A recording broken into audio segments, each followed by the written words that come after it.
നമസ്കാരം. പ്രവാസി മലയാളിയിലേക്ക് സ്വാഗതം. നാട്ടിലെത്താൻ കൊതിച്ച് പ്രവാസി കാത്തിരുന്നത് 15 കൊല്ലം. നാടണയാൻ 1.5 പതിറ്റാണ്ടായുള്ള മോഹം ബാക്കിയാക്കി പ്രവാസി മരണത്തിന് കീഴടങ്ങി.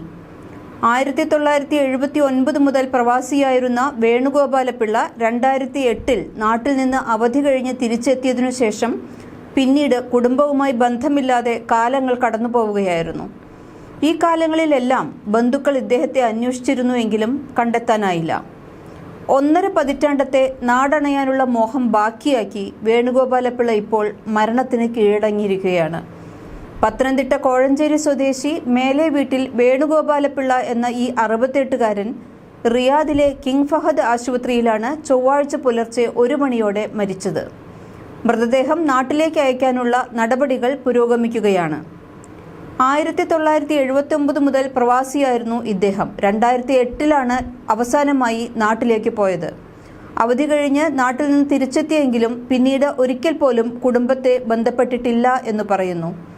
അങ്ങനെ കാലങ്ങൾ കടന്നുപോയി. ഇതിനിടയിൽ ബന്ധുക്കൾ എല്ലായിടത്തും അന്വേഷിച്ചു, ഗൾഫിലും അന്വേഷിച്ചിരുന്നു. പക്ഷേ അവിടെ ഒന്നും തന്നെ ഇദ്ദേഹത്തെ കണ്ടെത്താൻ ബന്ധുക്കൾക്ക് ആയില്ല. 2019 ഇന്ത്യൻ എംബസിക്ക് പരാതി നൽകുകയും കുടുംബം അന്വേഷണം നടത്തുകയും ചെയ്തു. അതിലും ഫലമൊന്നും കണ്ടില്ല. തുടർന്ന് ഇവരുടെ ബന്ധുവും റിയാദിലെ സാമൂഹിക പ്രവർത്തകയുമായ വല്ലി ജോസ് നടത്തിയ അന്വേഷണത്തിൽ റിയാദിലെ ഖാദിസിയ മഹ്റദിൽ ജോലി ചെയ്യുന്നുവെന്ന് മനസ്സിലാക്കി ഇദ്ദേഹവുമായി ബന്ധപ്പെട്ടിരുന്നു. പക്ഷേ നിങ്ങൾ അന്വേഷിക്കുന്നയാൾ ഞാനല്ല എന്ന് പറഞ്ഞ് വേണുഗോപാലപിള്ള ഒഴിഞ്ഞു മാറിയതോടെ തിരച്ചിൽ ഉപേക്ഷിച്ചു.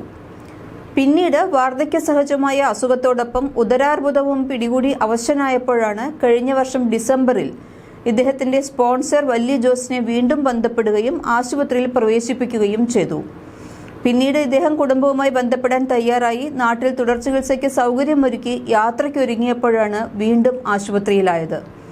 അപ്പോഴേക്കും എങ്ങനെയെങ്കിലും നാട്ടിൽ പോകണമെന്ന ചിന്തയായിരുന്നു വേണുഗോപാലപിള്ളയ്ക്ക്. ഇതിനിടയിൽ ഒരു ശസ്ത്രക്രിയയും കഴിഞ്ഞു. തുടർന്ന് നാട്ടിലേക്ക് അയക്കാനുള്ള ശ്രമങ്ങൾ പാസ്പോർട്ടിന്റെയും വിസയുടെയും കാലാവധി കഴിഞ്ഞതിനാൽ തടസ്സപ്പെടുകയായിരുന്നു. ഇന്ത്യൻ എംബസിയിലെ കമ്മ്യൂണിറ്റി വെൽഫെയർ കൗൺസിലർ AR സജീവിന്റെ ഇടപെടൽ രേഖകൾ ലഭ്യമാക്കാൻ സഹായിച്ചു. നാട്ടിൽ തുടർ ചികിത്സയ്ക്ക് സൗകര്യമൊരുക്കുകയും ചെയ്തു. യാത്രയ്ക്കൊരുങ്ങാൻ നിൽക്കുമ്പോഴാണ് രോഗം മൂർച്ഛിച്ച് വീണ്ടും ആശുപത്രിയിലാകുന്നത്. 3 ശസ്ത്രക്രിയകളും കഴിഞ്ഞു. 10 ലക്ഷത്തോളം റിയാലിന്റെ ചികിത്സയാണ് കഴിഞ്ഞ മാസങ്ങളിൽ കിങ് ഫഹദ് ആശുപത്രിയിൽ നടത്തിയത്. അതിനിടയിലാണ് അദ്ദേഹത്തിന്റെ മരണം ആശുപത്രി അധികൃതർ സ്ഥിരീകരിക്കുന്നത്. അജിത പിള്ളയാണ് ഭാര്യ. മക്കൾ ബിനു പിള്ള, ജിഷ്ണു പിള്ള. ഡിസംബറിൽ ആശുപത്രിയിൽ പ്രവേശിപ്പിച്ചതു മുതൽ റിയാദിലെ ജീവകാരുണ്യ പ്രവർത്തകരായ ശിഹാബ് കോട്ടുക്കാട്, നിന്മത്തുല്ല, വല്ലി ജോസ് എന്നിവർ സഹായവുമായി രംഗത്തുണ്ടായിരുന്നു. കൂടുതൽ പ്രവാസി വാർത്തകൾക്കായി ഈ ചാനൽ സബ്സ്ക്രൈബ് ചെയ്യൂ.